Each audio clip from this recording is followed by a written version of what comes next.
Yo, yo, yo, your boy's back with the ultimate breakdown of the shot that started the war. Today we diving deep into Kendrick's Like That verse and why it was the most calculated surprise attack in hip-hop history. This wasn't just a verse, this was a declaration of war disguised as a guest appearance that caught the entire industry off guard. What I'm about to show y'all ain't just about bars, this about strategy. This about how Kendrick used Future and Metro's platform to launch the most devastating assault on hip-hop's hierarchy. This was psychological warfare at its finest, and most people didn't even see it coming. The timing was so perfect it felt like Kendrick had been planning this for years. While Drake and Cole were comfortable sitting on their thrones, Kendrick was in the shadows preparing to flip the table. This verse didn't just start a beef, it started a revolution. By the time we done here, you gonna understand why this surprise attack was more effective than any solo release could have been, why the culture was starving for this moment, and why Kendrick's strategic genius made this the perfect opening move in hip-hop's greatest war. The reason this timing was so perfect is because nobody expected Kendrick to make his move on somebody else's album. When you drop your own track, people see it coming. But when you show up as a guest and declare war, that's some next level strategy. Appearing on Future and Metro's album gave Kendrick the element of surprise that you can't get with a solo release. People were expecting a regular collaboration, but instead, they got a nuclear bomb. The shock value was incredible. Ooh, this be crazy. These niggas talking out of their neck. Kendrick! Oh my goodness! Kendrick! Oh my god, Kendrick Lamar, holy guacamole. Hey. These niggas talking out of their neck. Don't put no coffin.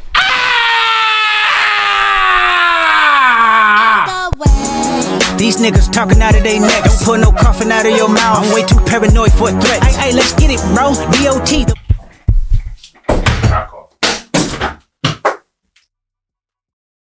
Take another bottle.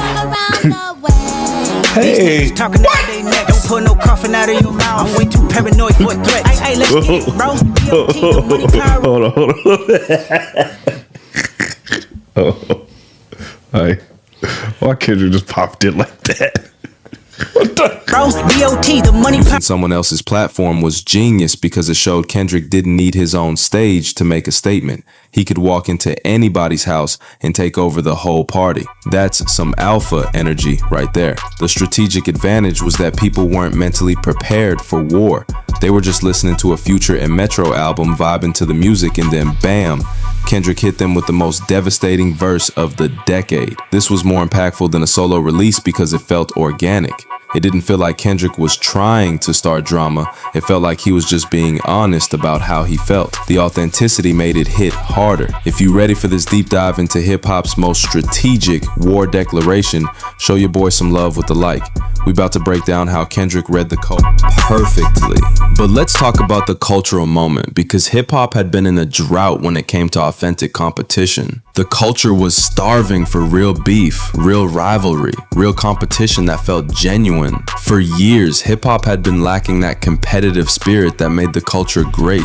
Everything felt too friendly, too corporate, too safe. The culture needed somebody to bring back that hunger. The difference between manufactured drama and genuine rivalry is huge. Most beef in recent years felt fake, felt like it was created for attention rather than coming from a real competitive spirit. But this felt real. Hip-hop was in a famine when it came to authentic competition. Artists were too comfortable being friends, too comfortable sharing the spotlight, too comfortable with the status quo. The culture needed a shakeup. This moment revitalized competitive rap in a way that nothing had in years. Suddenly, being the best mattered again. Suddenly, artists had to prove themselves instead of just coasting on popularity. The culture was hungry for this type of energy. Fans had been waiting for somebody to step up and say, "I'm the best and I'm willing to prove it." Kendrick gave them exactly what they were craving. This wasn't just about Kendrick versus Drake and Cole. This was about bringing back the competitive spirit that made hip-hop great. This was about reminding everybody that being nice ain't the same as being the best.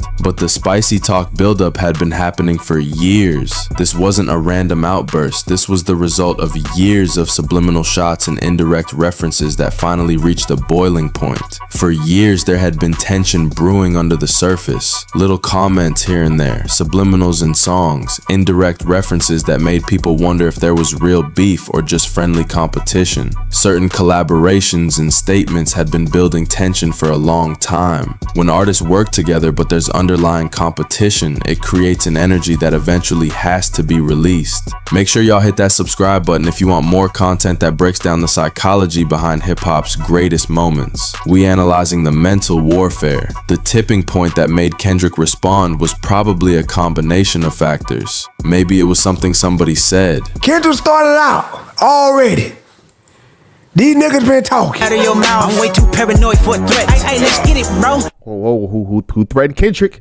Who threatened Kendrick? Ooh, don't pull them coughing out your mouth. I'm way too paranoid for a threat. It's so fucking crazy. That means if you threaten me, it's a rap. Te jodiste. That's Spanish for you yourself. I'm gonna get at you first. I'll end your life just for the threat. Maybe just so it was I don't the have to way deal the culture with was whatever moving. might be coming in the Maybe future. it was just time to make his position Staying clear. quiet was no longer an option because silence can be interpreted as weakness. In hip-hop, if you don't defend your position, people assume you can't. Kendrick had to speak up or risk being overlooked. The buildup made the explosion even more powerful. When tension builds for years and finally gets released, it hits with the force of a tsunami. All that stored energy came out in one devastating verse. But the paranoia and threat assessment aspect showed Kendrick's competitive psychology. When he said he was too paranoid for threats, he was revealing his mindset as a competitor. The mindset behind being too paranoid for threats shows somebody who's always thinking, always analyzing, always preparing for competition. That's the mindset of a true champion. This revealed Kendrick's competitive psychology in a way that most artists don't show. He wasn't just confident, he was strategic. He was thinking like a general, planning for war. The difference between confidence and paranoia in hip-hop is important. Confidence says, I'm the best. Paranoia says, I'm the best, but I'm always watching for somebody trying to take my spot. Strategic thinking versus reactive responses is what separates champions from pretenders. Kendrick wasn't just reacting to disrespect, he was making calculated moves to maintain his position. This type of paranoia is actually healthy in competitive environments. It keeps you sharp, keeps you hungry, keeps you from getting too comfortable. Kendrick was showing his champion mentality, but the goofy critique was some of the most devastating industry commentary we've heard in years. When Kendrick talked about being goofy with a check, he was making a profound statement about the culture. What goofy with a check really meant was that commercial success doesn't equal artistic credibility. You can make all the money in the world and still be considered goofy by the culture. This highlighted the tension between mainstream appeal and hip-hop authenticity. Just because you're popular doesn't mean you're respected. Just because you're rich doesn't mean you're real. DOT, the money, power, respect. The last one is better. Say yes, a lot of goofies with a check. I mean, Wait a minute. That's a fact. It's a lot of goofies with a check. Drake, he's calling you a goofy. Jermaine Cole, he's calling you a goofy. I'm not. I didn't say this. Don't look at me like that. He's saying this. I don't know how many people caught that. A lot of goofies with a check means, yeah, also a lot of trash people that get a check. But who the f is Drake signed to? Or who is he sponsored with? Nike. A lot of goofies with a check. If you appreciating this breakdown of hip-hop's most cutting cultural commentary, smash that like button. We exposing the truth about authenticity versus success. This line resonated with purists because it spoke to something they'd been feeling for years. The idea that commercial success was being confused with artistic greatness. Kendrick was speaking for the culture. The critique was so effective because it was true. There were artists making millions but still being seen as goofy by the people who really understand hip-hop. Money can't buy respect. This was Kendrick's way of saying that the culture still matters more than the commerce, that being real still matters more than being rich, that authenticity still trumps popularity. But the alliance analysis was equally devastating. Kendrick's commentary on clicking up versus authenticity exposed some uncomfort. it's clicking up, but pay not be legit, no 40 water. Tell them, yeah. No! They click it up, bro. Who clicking up? Kenny? Yeah. Kendrick, I see that. I see what y'all doing over there. He talking about them. Yo! He gotta be. Uncomfortable truths about the industry. How certain partnerships were viewed by the culture was important.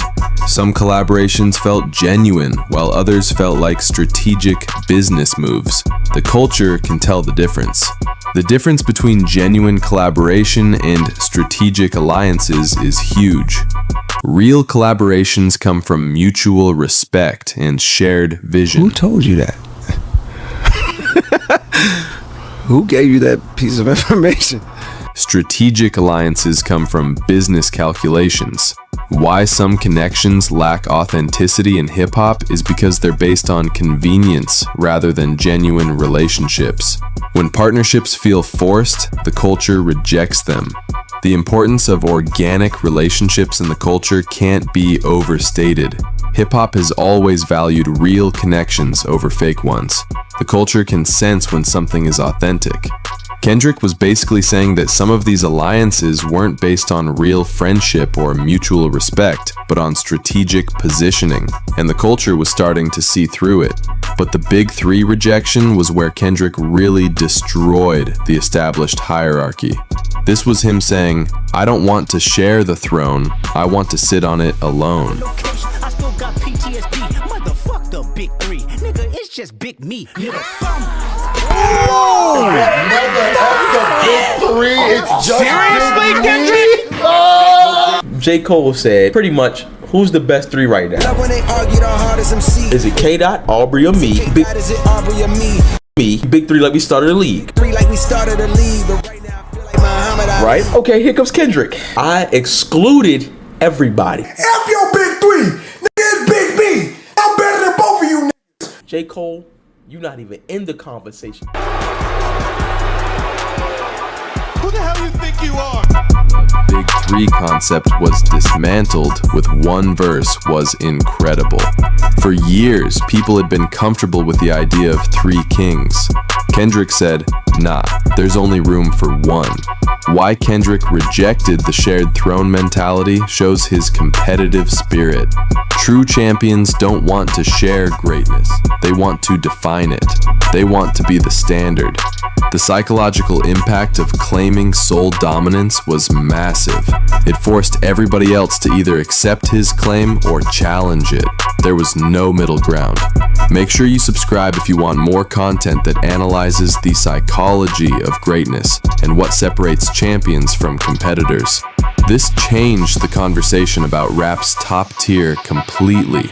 Instead of debating who belonged in the Big Three, people started debating who could challenge Kendrick's claim to be the only king. The rejection of shared success narratives was powerful because it showed Kendrick's hunger. He wasn't satisfied with being one of the best. He wanted to be the best. But the work critique and cultural references showed Kendrick's artistic sophistication. When he referenced Prince versus Michael Jackson, he was making deep cultural commentary. How previous work was characterized showed Kendrick's ability to analyze and critique at the highest level. He wasn't just throwing insults, he was making artistic assessments. The Prince versus Michael Jackson comparison was genius because it spoke to different approaches to artistry. Prince was the purist, Michael was the populist. Both were great, but in different ways. The cultural significance of these references in hip-hop context was profound. Kendrick was connecting current debates to historical discussions about artistry versus popularity. How these comparisons elevated the artistic discussion was beautiful. I'm really like that. And your best work is a light pack. Nigga, Prince outlived Mike Jack. Nigga, boom. Ooh. Prince outlived Mike Jack. I just got that. Drake said I might Jack beat it. But he's using the flow too. What he mean by that? Drake always compares himself, or didn't. In the song, he said he's like Michael. So Drake think he Michael now, just cause he light-skinned in this shit. Because if you think about it, Drake is the Michael Jackson. Big numbers to the Prince is the artist. Kendrick. He's saying Prince outlived Mike Jack. Rest in peace to Mike Jack, but that is factual. How these comparisons elevated the artistic discussion was beautiful. Instead of just talking about who was better, Kendrick was talking about different philosophies of greatness. These references showed Kendrick's depth as a cultural commentator. He wasn't just a rapper, he was a scholar of music and culture. His intelligence was on full display. But the wordplay mastery and war connection showed why Kendrick is considered the most skilled lyricist of his generation. The technical brilliance was incredible. The layered wordplay demonstrated lyrical superiority in ways that most people didn't even catch on first listen. Kendrick was operating on multiple levels simultaneously. How clever returns demonstrated rap skill was important because it showed that Kendrick wasn't just talking, he was proving his superiority through technical excellence. The connection between Like That and later responses showed that this verse was just the beginning. Kendrick was laying the foundation for everything that would follow. If you think this breakdown exposed the genius behind hip-hop's greatest war declaration, drop a comment and let me know which aspect impressed you most. And don't forget to subscribe for more content that analyzes the strategy behind the culture. Why this set the tone for everything that followed was because it established the rules of engagement. Kendrick showed that this wasn't going to be friendly competition, this was going to be war. The verse proved that when real competition returns to hip-hop, the culture responds. Fans got excited, artists got motivated, and the whole industry got shaken up. Like That will be remembered as the verse that brought competition back to hip-hop.